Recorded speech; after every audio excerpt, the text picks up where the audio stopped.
Good evening. I'm Denise Fellows. I'm a member of the Foundation Board at Westmont College. We are really delighted to have you here this evening.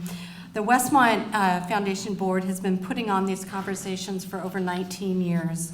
It's been an honor for us to bring to you some of the best and brightest of the staff at Westmont and cover some really intriguing subjects throughout the year. We put on about 4 of these. We think of this as a gift to our community that we get to share the faculty and staff at the college with our community and really enlighten them about different pertinent topics in our community. I'm pleased to introduce tonight Dr. Kim Deneau. She in turn will introduce our speaker. Dr. Deneau is the provost and dean of Westmont College. She joined Westmont in the August of 2022, and she has over 25 years of experience in executive leadership in Christian higher education. Previously, Kim worked as a vice president for educational programs for the Council for Christian Colleges and Universities in Washington, D.C. She spent much of her career at Azusa Pacific University as a vice president and chief diversity officer. Kim earned a doctorate of philosophy and sociology at the University of Florida, a master's of social work from Temple University, and a Bachelor of Arts in sociology at Vanguard University. Born and raised in Los Angeles, she's delighted to be back in California, and we are delighted to have her here in Santa Barbara at Westmont. Kim works closely with the Westmont Foundation in coordinating these lectures. Thank you, Kim, for introducing our speaker.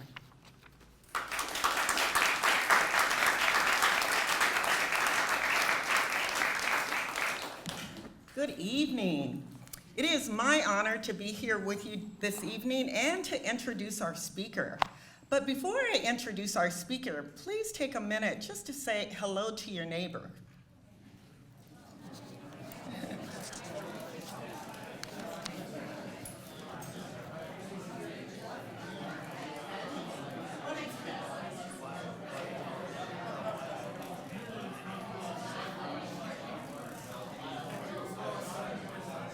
All right. At this time, I'm glad you guys are getting warmed up. But at this time, I would love to introduce our speaker. Dr. Jesse Covington is professor of political science and director of the Augustinian Scholars Honors Program at Westmont College. He teaches and writes in the fields of political theory, political theology, and constitutional law, with particular interest in the intersection of religion and government. His publications include co-editing the book Evangelical Political Theory and Natural Law, along with articles and books and book chapters on St. Augustine of Hippo, political morality, democracy, the First Amendment, and Christian liberal arts education. His forthcoming book, Hopeful Realism, Renewing Evangelical Political Morality, will be released in January 2025. Dr. Covington has taught at Westmont since 2007 and has also held appointments at Princeton University and Wheaton College. On a personal note, I will say that Jesse is a noble leader. He is a respected scholar. He is a dedicated family man and the type of person you want to call your friend. It's my honor to work alongside amazing faculty like Jesse. And with that, please join me in welcoming Dr. Covington.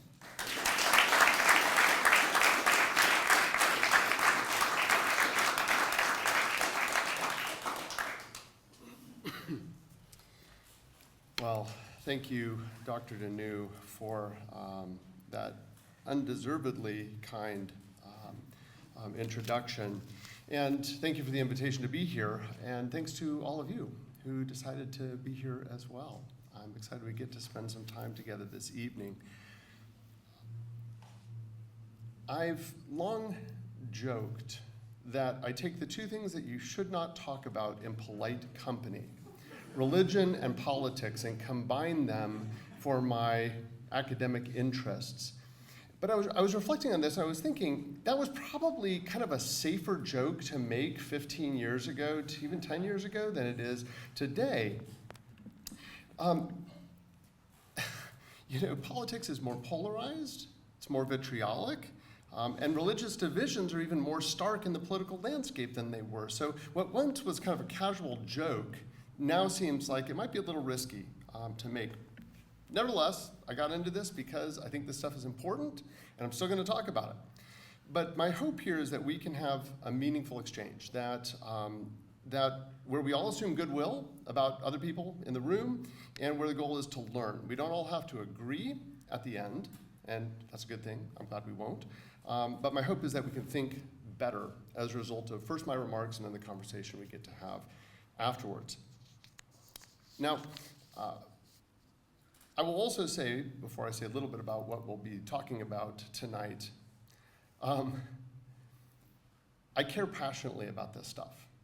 And as a result, I want to fit a lot into a talk like this because I want to share a lot. So what all that to say is buckle up. We're going to go fast and quickly through a lot of stuff, and it's because I think it's worth doing. But I invite you to hang in there with me. So my talk is titled Hopeful Realism and Faith-Based Principles for Pluralist Democracy. I'll be drawing on a book project, as Dr. Danu said. It'll be released in January. It's co-authored with Micah Watson at Calvin University and Bryan McGraw at Wheaton College. And I should probably just say in advance, any good ideas that you hear here are equally theirs as they are mine. Any bad ideas or mistakes are probably on me. And I'm not going to share about the whole thing. It's an entire book. There's a lot to it. I'm going to share about part of it. And it's part of the book's argument that stays fairly theoretical. So there is, the second half of the book is all about how to play with this in the policy world. I'm going to stay on the theoretical side. And part of that's related to just the fact I want to take a big step back from this current electoral season and ask some bigger picture questions about how our deepest beliefs and commitments can relate to politics. And I'll just note, again, this is a couple of proviso up front. I'm working from within the Christian tradition. I'll be exploring how to answer this from a standpoint of Christian belief. But I think that others who are not from the same faith tradition face similar issues in politics and should have some interest in the argument. So both perspectives very welcome in the room. Also, I am a political theorist, so we're going to stay pretty theoretical. As I said, the book gets into some policy weeds, but I'm going to not do that tonight. Now, before we go any further, before I put anything else up on the screen, I have a question for you. A couple of questions. Don't answer it out loud. I just want you to get the answer in your head. In the contemporary United States, what do you associate with Christians' political involvements?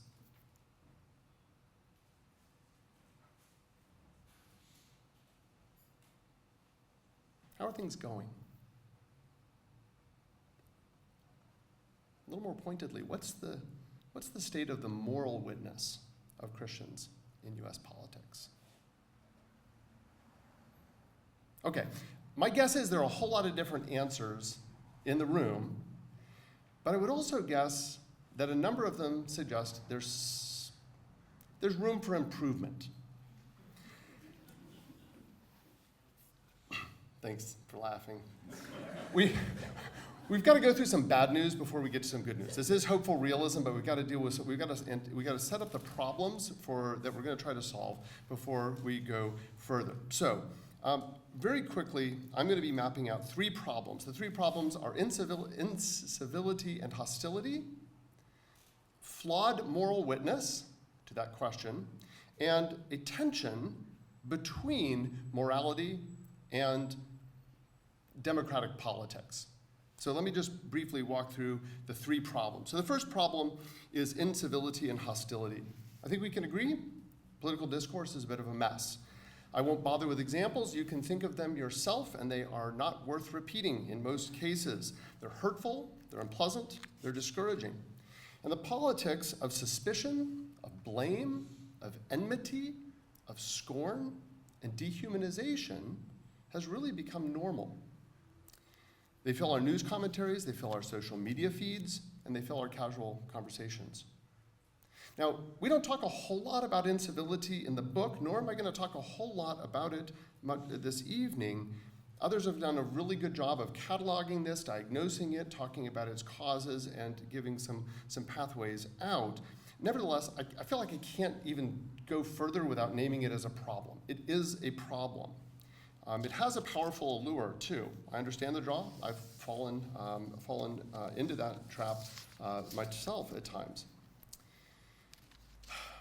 But that's the first problem. Second problem I want to name is what I'm going to call flawed moral witness. Now, this can mean a lot of things. I'm not going to try to say what all of them are, but it's simply this, that Christians could be more consistent and coherent in making moral judgments about political issues.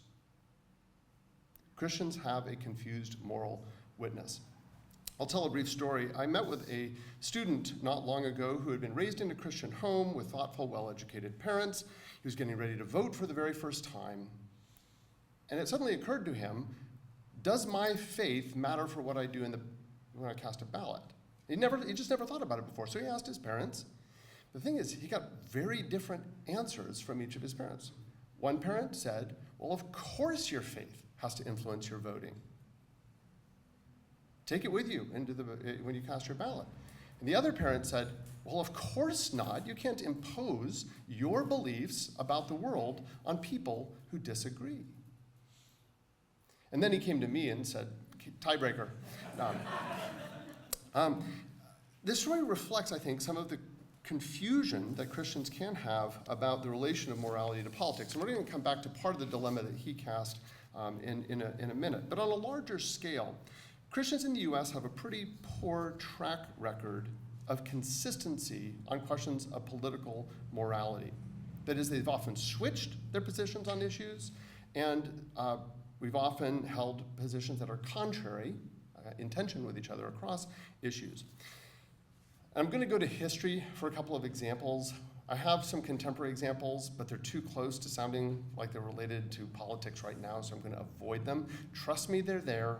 But just two examples that are more historical. Several major Protestant denominations were deeply complicit in defending race-based slavery on the basis of Christian faith, a position that they have since repented of and repudiated as deeply inconsistent with their most fundamental commitments.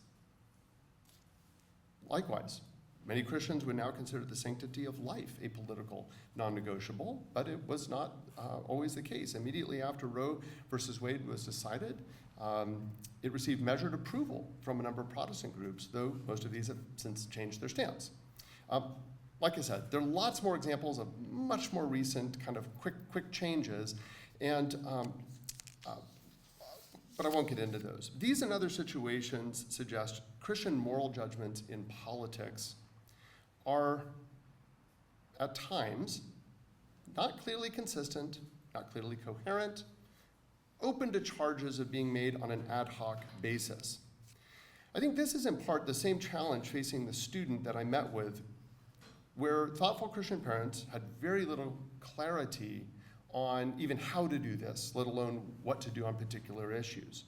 And this lack of clarity and, frankly, inconsistent policy stances leaves, I think, Christians on both sides of the political aisle open to critiques of incoherence and worse.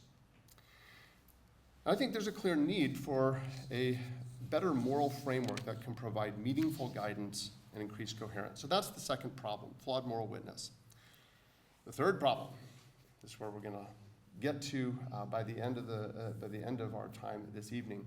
This is what I'm calling morality versus liberalism. Even if one were to acknowledge that there are shared moral truths that should have bearing on politics, we have to deal with the problem of what to do with these in a pluralistic, democratic context. In other words, is bringing morality into politics an imposition on others who disagree? Is this at odds with the pluralism of liberal democracy? Now, to be fair, I've got to define my terms. I realize that. So very quickly, when I say pluralism, I'm simply referring to the reality that people operate from different sets of ultimate commitments, including religion but not limited to religion. That's how I'm using pluralism in this context. I'm also using a term, liberal democracy. And one of the things that I've learned over the years is you really have to define liberal democracy. What I mean by liberal democracy is nothing that would contrast liberal with conservative, but it's as a political theorist. Political theorists use liberal democracy simply to mean limited, rights-respecting governments with democratic accountability. Limited, rights-respecting governments. So liberalism, limited, rights-respecting governments with accountable, removable people in office, protects pluralism.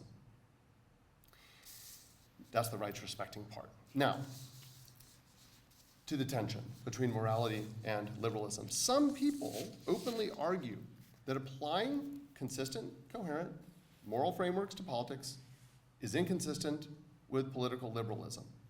And then they have a choice. Which one do you go with? And some people in the contemporary world choose liberalism over morality. That is, they say, we'll aim at a morally neutral version of what politics ought to do and deny the admissibility of any morality to come into that context. Others take the opposite tack. They say, no, we'll take morality and we'll toss liberalism. And in politics, honestly, and in academics today, post-liberal movements are active both on the political right and on the political left.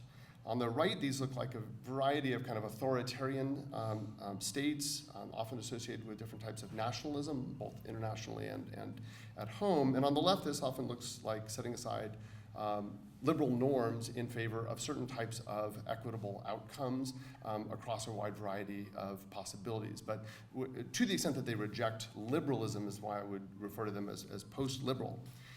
But here's the problem. I realize I'm getting kind of the weeds as a political theory nerd. I realize this. But the point, I have to say by the mic, they told me.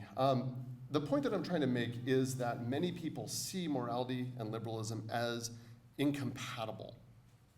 And this is a very important and pressing problem where we need to address how the two may go together. So, where we're going to go for the remainder of the talk, basically, is I'm going to tackle each of these problems in turn.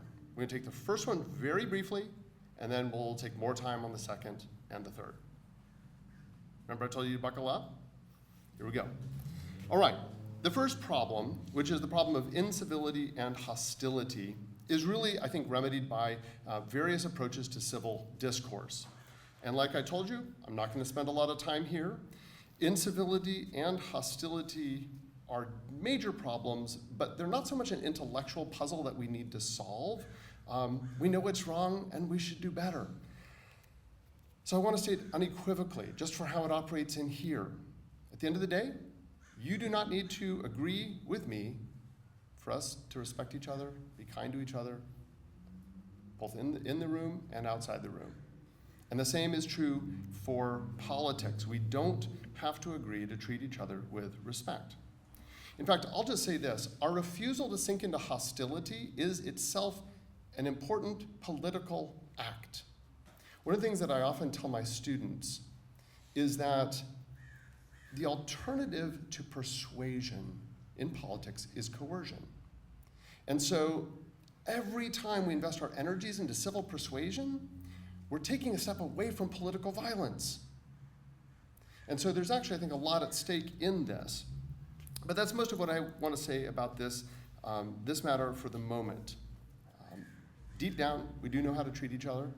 And I'll add, maybe as a foreshadowing of where we're going to go with some of this natural law stuff later, we have a basic awareness, perhaps, of human dignity that warrants respect, even if we're able to suppress it sometimes, like on comments threads. But civility, here's the one thing I want to say before we move on. Civility is not enough.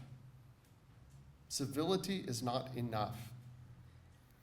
Even if we can get this down, politics still needs content. We can be as nice as we want to be, but political decisions still have to get made. And political actions and projects still need to get completed. And so most of what follows has to do with that. We're going to look at the content of our politics. So let's presume civility is at least a goal, even if an imperfectly realized one. And let's turn to some of the more tricky and interesting intellectual puzzles. So enough of problem 1. We're going to move on to problems 2 and 3. So this is flawed moral witness and morality versus liberalism. Okay, let's take up the flawed moral witness. I'm going to do this in 2 parts. I want to talk first about some natural law frameworks that I think are helpful, but it takes a little bit of setting up and explanation. I won't ask for a show of hands of who's studied natural law already. I know there's some people in the room that have, but I won't ask you. So I'll introduce natural law a bit, but then I'm going to outline a renewed vision for natural law that's informed by Augustinian thought, and I'll explain what I mean by that when we get there. Now, I've outlined the problems of inconsistency and incoherence that impede Christians' moral witness. I do think that there is help to be found, and I think that the Christian natural law tradition is an important step in the right direction. So first, to introduce natural law. Christians have long framed their understanding of the nature and purpose of political life as grounded in natural law. Natural law was the cornerstone of Christian political ethics for the majority of the last 2,000 years. It only fell out of favor in Protestant circles in the 20th century. And I would say for well-intentioned, but mostly bad reasons. Won't go into that now. We can talk about it in the Q&A if you want. But I would just say a good deal of our contemporary moral confusion can be chalked up to losing track of natural law. So for millennia, Christians have acknowledged that humans inhabit a world in which reason can help us understand what we ought to do and ought not to do in order to flourish as human beings. And they've connected this to politics. And this tradition simply posits things like justice and other virtues can be more or less understood by all people and should guide governments. It's pretty simple at its heart, but it might be a little bit foreign to some of our practice ways of thinking. So the core idea here is that the natural order is governed by a moral law, and that this law is to some degree accessible to all people through reason and through conscience. That is, it doesn't require scripture, and it's binding on all people. Significantly, these are natural laws that are common to all by virtue of our shared nature. So they're human, not uniquely Christian.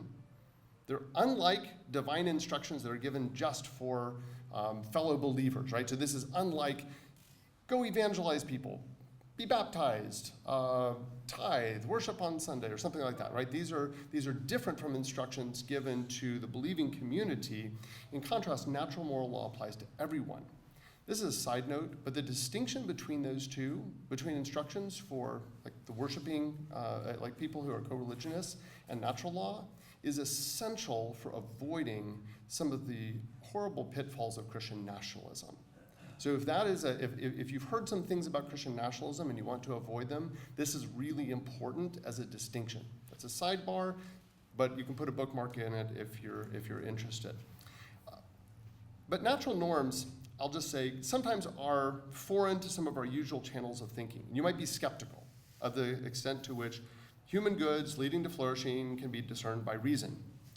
But we already do this in other sectors, and I'll show you. Imagine a houseplant. Like, actually imagine a houseplant. I've killed lots of them. But imagine a houseplant.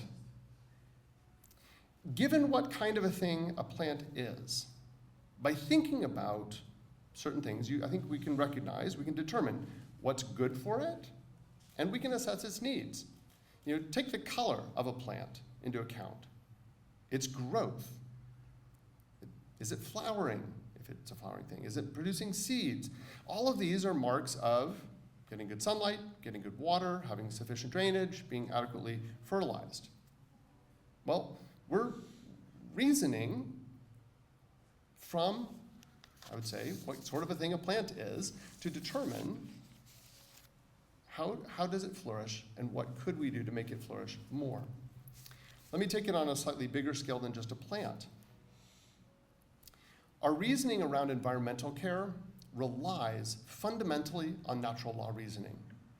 All of our efforts to care well for the environment follow the same line of thinking. Environmental care proceeds from presuppositions that nature's good, that it can be ordered in better and worse ways, that is, it can be ordered or disordered, that we can understand questions of right ordering through observation and reflection. In other words, through science. Like science can help us understand what better ordered environmental issues are and what worse ordered environmental issues are. And then lastly, we often make normative conclusions from that our actions should align with a right ordering of the natural world.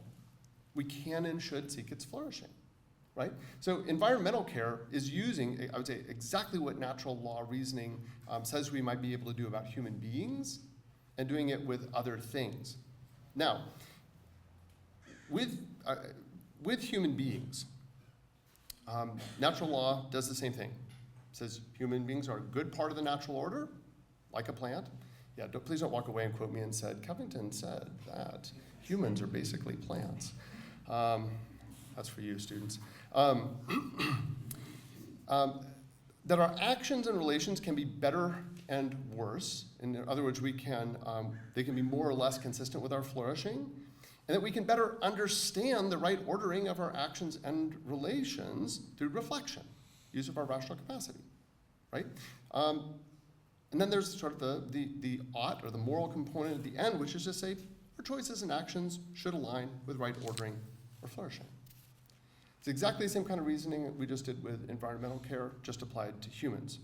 Now, I will say, it is easy when thinking about humans, it's easy to see all this in relation to kind of physical things like nutrition and exercise.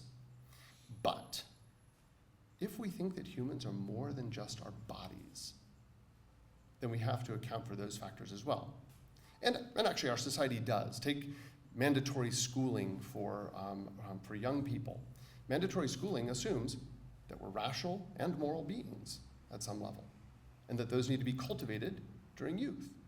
So I'd just say, this kind of thinking is not foreign to us, either in the way we think about environmental care or the way we think about people, but we don't often systematize it and then apply it as regularly as we might.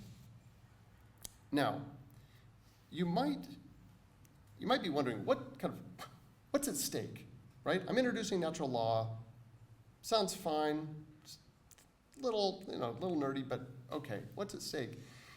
And I want to encourage you, here's why to hang with it. A lot is at stake in whether or not this is true. Because using natural law is exactly what Martin Luther King Jr. did. Just to use an example of someone arguing for social reform against democratic majorities who are making harmful choices. He drew on the natural law tradition grounded in classical philosophy and developed in the Christian thought of Augustine and Aquinas. So for Martin Luther King, the natural law was the fundamental moral law to which all human laws are accountable. It's the standard by which we can assess our laws and what makes them good or not good. So I know this is a little risky, but I'm going to put up an extended quote from King's letter to a Birmingham jail, because I want his words to give you this argument rather than mine. King says this: "The answer lies in the fact that there are two types of laws, just and unjust. I would be the first to advocate obeying just laws. One has not only a legal, but a moral responsibility to obey just laws. Conversely, one has a moral responsibility to disobey unjust laws. I would agree with St. Augustine that an unjust law is no law at all. Now, what is the difference between the two? How does one determine whether a law is just or unjust? A just law is a man-made code that squares with the moral law or the law of God. An unjust law is a code that is out of harmony with the moral law. To put it in the terms of St. Thomas Aquinas, an unjust law is a human law that is not rooted in the eternal law and natural law." Segregation, to use the terminology of the Jewish philosopher Martin Buber, substitutes an I-it relationship for an I-thou relationship, and ends up relegating persons to the status of things. Very important argument, entirely contingent on natural law reasoning. So natural law, in this ancient Greco-Roman and Christian tradition, provided king with a basis for making moral claims against unjust laws. Now, in the book, we argue that the Christian natural law tradition can provide a much-needed moral framework for Christian political engagement today. It provides systematic moral guidance for truths that are relevant to the political realm and can help with some of the coherence and consistency problems that I noted. But you may have anticipated it's not always easy to reach a shared understanding on every detail of the natural law. And we should expect imperfect perception, imperfect agreement, imperfect realization, and have some tempered expectations. And this is important. This is the second part of wanting to talk about natural law, where I'd like to sketch out me and my co-author's effort to cast a vision for a renewed vision of the natural law that accounts for some ancient insights that have been lost to some degree in the interval. And this is really what we're calling hopeful realism and seeking wisdom from St. Augustine of Hippo. And what we argue is that retrieving certain insights from the early church can help renew Christian natural law tradition today. Now, I won't ask again for a show of hands about familiarity with St. Augustine of Hippo, but I can at least say that the four people in the front row on the right-hand side are currently responsible for reading some major sections of that particular book of City of God right now. If you're not familiar, Augustine was a 4th and 5th century North African bishop who is probably among one of the most important thinkers in the Western world in the last 2 millennia. He articulates theological and philosophical insights that have really become important to not just the Protestant Reformation, but the modern world, and anticipated certain postmodern challenges that we've seen as well. And I'm a huge fan of St. Augustine. I tend to tell my students, if you want to get me off track in the middle of a lecture, ask a question about Notre Dame football, about St. Augustine, about the First Amendment, or my family. Any one of those, pretty safe to get me off track. So I will resist talking more about St. Augustine now. I just want to get to his ideas. But we call this reimagining, informed by Augustine, hopeful realism.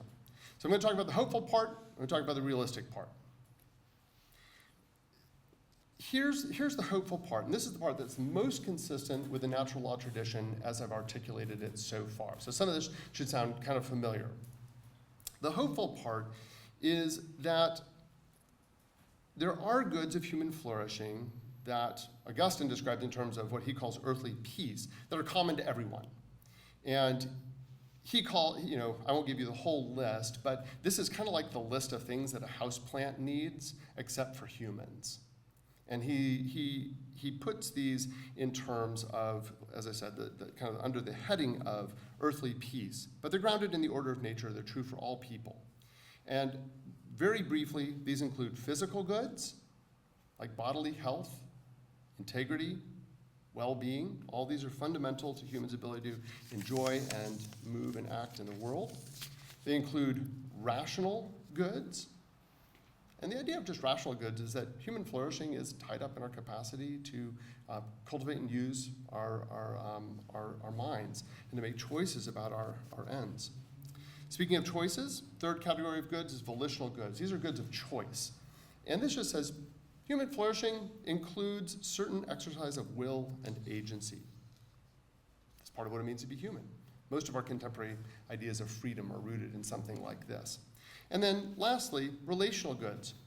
Humans are simply made for loving relationships, for life in society, that we are personal in ways that can never be reduced either to just the individual or the collective. Now, these are broadly consistent with the natural law tradition, but highlighting especially volitional and relational goods is a little bit more uniquely Augustinian, even on the hopeful side of this. These are what the moral vision of natural law we describe should aspire to. Here's the realism part, though. Augustine is really helpful in talking about the limits of life in the world as we know it. He is very clear that sin and evil continue to affect us, including our perception inside of time. For as long as we're inside of time, we're not going to see things clearly, we're not going to do everything right, and the kind of perfect flourishing, like all of these realized in their ideal forms, that's in eternity with God. That is not here. And so he's an imperfectionist, and that's both for individuals and for communities. And that's why I put plurality here. He recognizes that there's this uncollapsible plurality of all those who live in the world together. He calls this the city of God and the terrestrial city. City of God, people who love God; terrestrial city, people who don't love God. But what he says is, we share the earth, we share politics. So although he's a pre-modern, he's articulating the reality of pluralism. And he's also giving input for how to navigate it. But the key point here is that politics will remain imperfect. Augustine, I love this language. He describes politics as a compromise of wills about the things relevant to this mortal life. That gives you a sense of the flavor of his realism. So you're probably sensing a tension here, and there is a tension. And hopeful realism aims to maintain that tension. It's a vision for politics that remains deeply hopeful about real moral goods for politics and realistic about its prospects, given these ongoing impacts of sin and pluralism and time. And this tension also informs how we can answer our third problem, our interface with liberal democracy. Especially, I would say the realism part of this helps with liberal democracy. So, having sketched out our vision for engagement with a renewed account of natural law, we'll turn to our final of the three problems. Excuse me.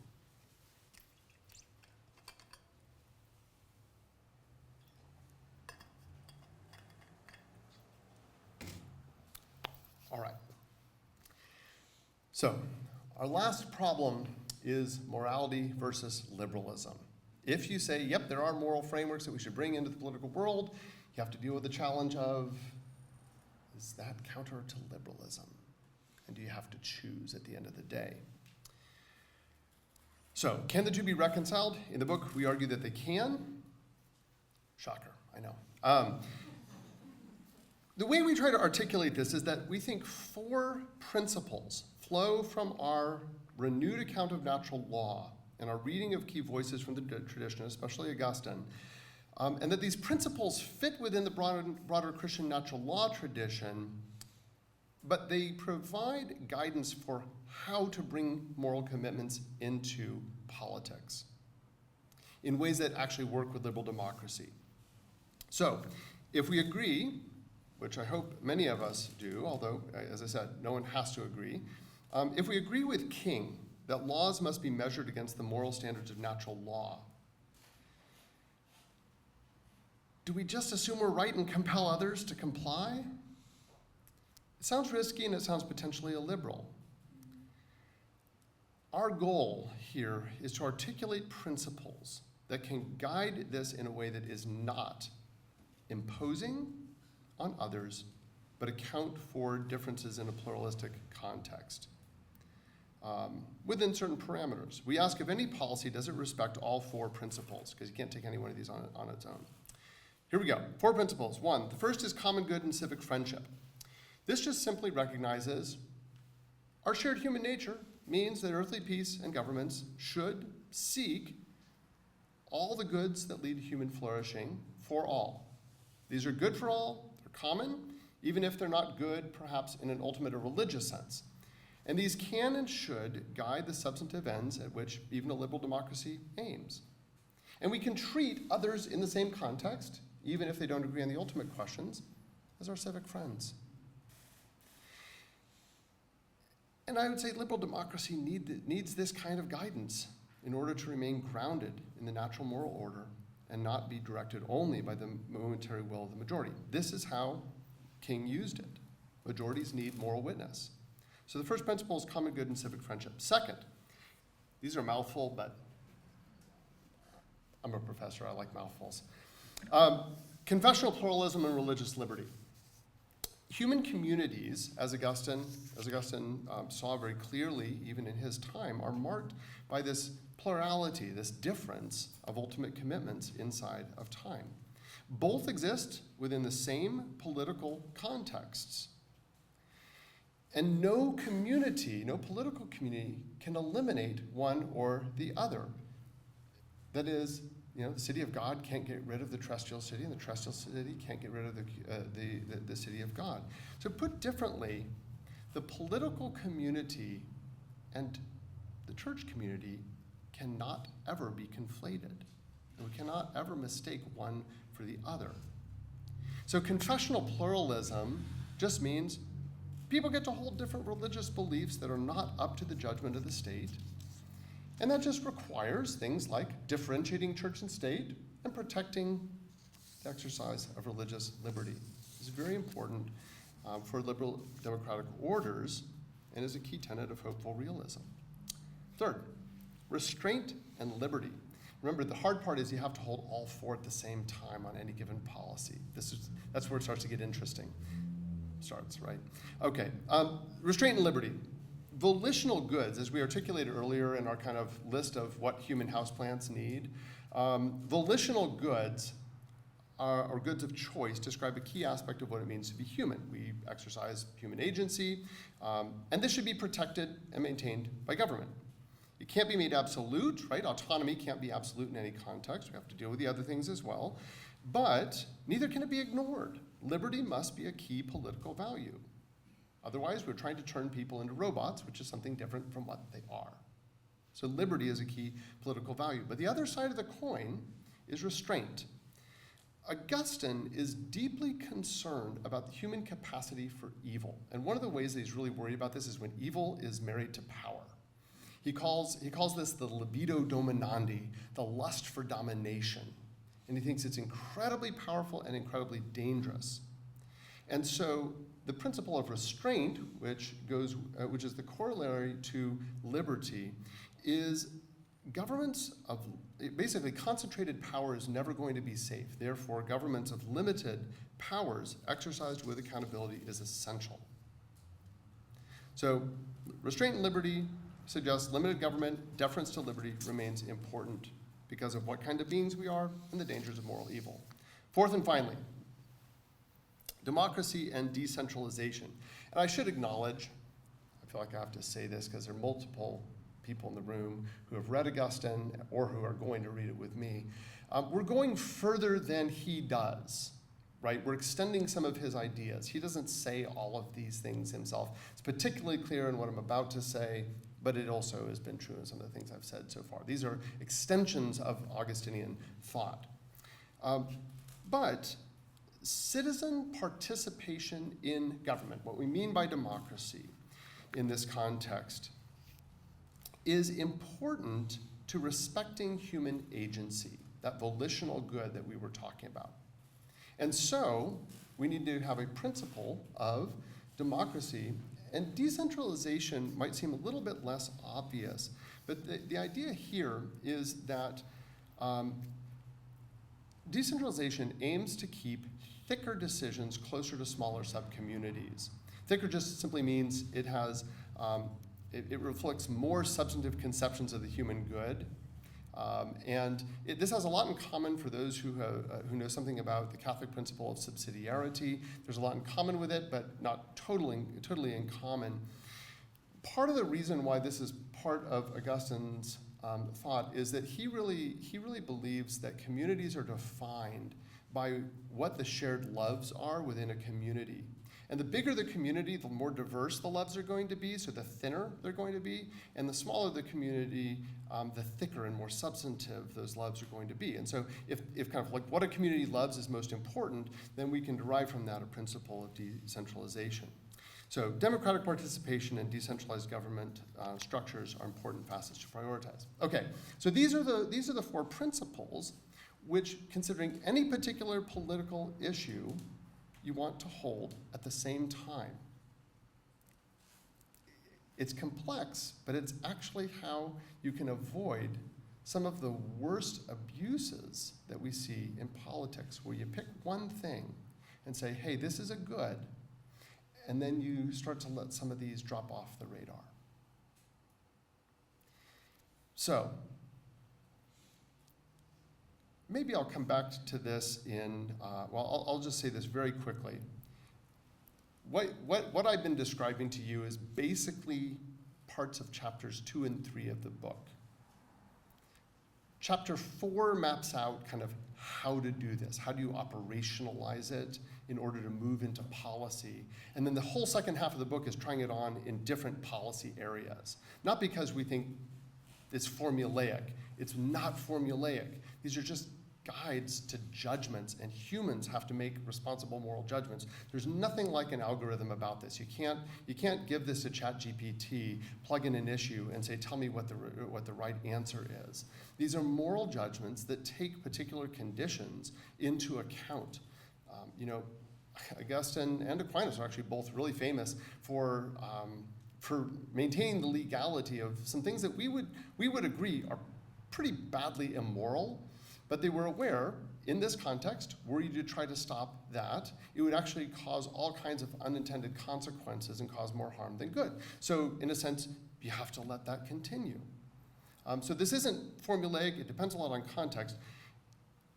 In the shortest possible way, I'll just say, we give a few steps for how to put this to work. You want to identify the good or principle at stake in any given political issue, how it relates to human flourishing. So this is just, is it a physical good that's primary, a rational good that's primary, volitional, relational, etc. And then, and say, well, which one's primary in a given thing, in a given political issue? Then you want to say, all right, well, what are the options on the table for addressing that? You can, we have a couple of questions. These are how to keep the different principles in view. Which of the options is most likely to secure the primary good in question in a manner consistent with our political principles? Which of the options helps to secure other goods at issue without harming other goods and or violating our political principles? And then lastly, we just say, you gotta think through those prudential considerations. What's the nature? What are the loves of the community? What are the habits of the community? What's possible in the community? What are the potential unintended consequences, etc.? So, like I said, in the book, we kind of work this out in a number of different policy areas, not to get kind of to a one-size-fits-all answer, but to say, here's how it might be used, because the intention is that this be used. Just to conclude, I'll just say, I think that Christians can and should do better with political morality. That's what made us write the book. I do think that natural law provides really helpful resources for doing this. And I think that some of the Augustinian distinctives I've talked about can help reconcile natural law to a pluralistic liberal democracy.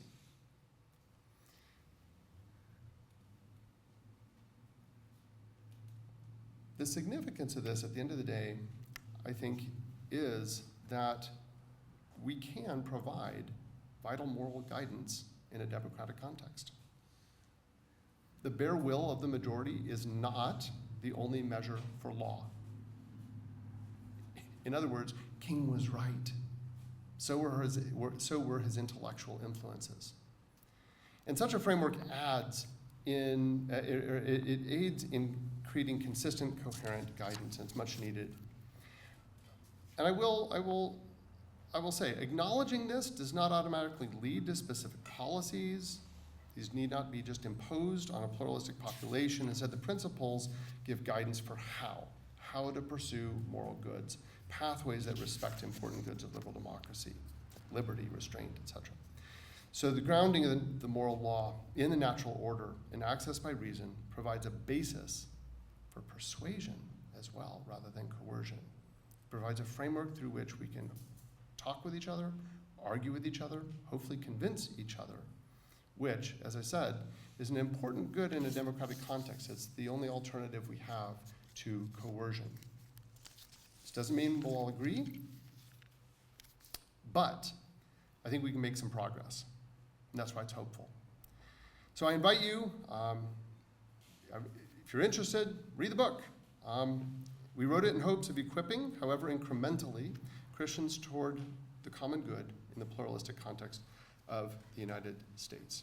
So, I understand we have some time for Q&A now, so we'll move into question and answer. And I'll say this, I'm happy to take any questions.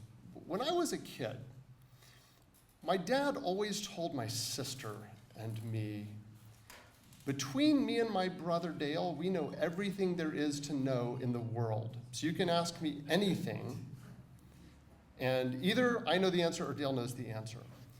And he lived far away. My Uncle Dale lived far away, and so my dad basically, whenever we asked him something he didn't know the answer to, he would just say, well, that's one of the things your Uncle Dale knows, and he'd trust that we'd forget it before we saw our uncle.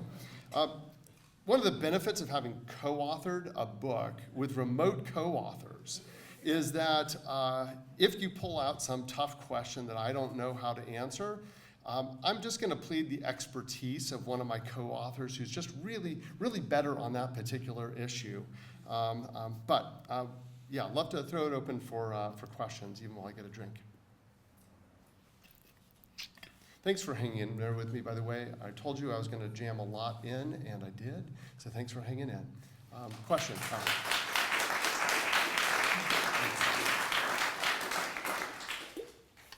have you seen the Americans' understanding of the moral law change, just say in the last 10 years? Because it seems like our willingness to say that there is truth and it can be known, that confidence in those questions seems to have changed over the last 10 years. And that's whether or not there is truth and it can be known, that seems very correlated to, is there a moral law and what does it consist of? Yeah, that's a good question with a lot of potential paths. Yeah, so the question is, how have we seen kind of, tell me if I have this right, how have we seen kind of Americans' understanding of moral truth change in the last 10 years? And my short answer to that would be, I think in the last 10 years, we've seen the fruit of much longer storied changes that have been happening for a very long time. And so I would say some of those are just finally getting to the everyday level of ordinary politics. But I mean, this is arbitrary. I have a number of people popping into my head to talk about, but the one that pops into my head right now is a political philosopher named Hannah Arendt, who was a Jew who escaped Germany right as the Holocaust was beginning. And she spent most of her career at the University of Chicago. And it was focused primarily on challenges of totalitarianism and kind of what are the philosophical underpinnings of totalitarianism and how might they be critiqued. And I would say she foresaw changes in the way that we treat truth and the way that we treat morality that I just say we've seen play out. In other words, it doesn't matter whether something is true at all, like full stop. It only matters what you can get people to believe and act on. And but I think those have even much deeper philosophical roots, going back to even the 19th century. There are some really gifted intellectual historians that have mapped out some of those changes. What pops into my head right now is Carl Truman's Rise and Triumph of the Modern Self, but it's doing more than just that. Yes, huge changes. I'm really just saying, yes, a lot has changed, but it has a deeper history. Yeah, question? Well, I have two questions, but the first one is really clarification, make sure I heard you correctly. In problem number 2, you were describing, I think, democracy as citizen participation in government. Is that what you said? Yes, I said that was how I was using democracy in this context. Yeah. You described the degree of that, but Yeah. that I think is good information. Second question, more basic, is until your book is published, do you have any recommendations for any resources or books to prepare us for that? Other than saying Yeah, I mean, actually, as much as I love Augustine, I don't recommend him as a starting point for this set of issues. I don't think he's terribly helpful. What I would say is the Roman Catholic intellectual tradition is tremendously helpful on natural law in application to politics. So this is not very helpful if I can't write it on the board, but J. Buczyszewski is a prominent voice in there. Russell Hittinger. There's quite a few people working, I would say, kind of on the Roman Catholic side of natural law theory in relation to politics that are really, really helpful. What me and my co-authors are doing is a little bit different from what they're doing in ways that I think are really important for liberal democracy. But you know what? Jacques Maritain's Man in the State. That would be one that's going back a little bit in time, but is really good, really helpful. I have a QR code for the book to put up in a minute, but I can give you, if you email me, I can send you a link to an article. It's a long form essay that was sort of the nugget of the idea of the book that my co-authors and I wrote. We published it in the summer of 2022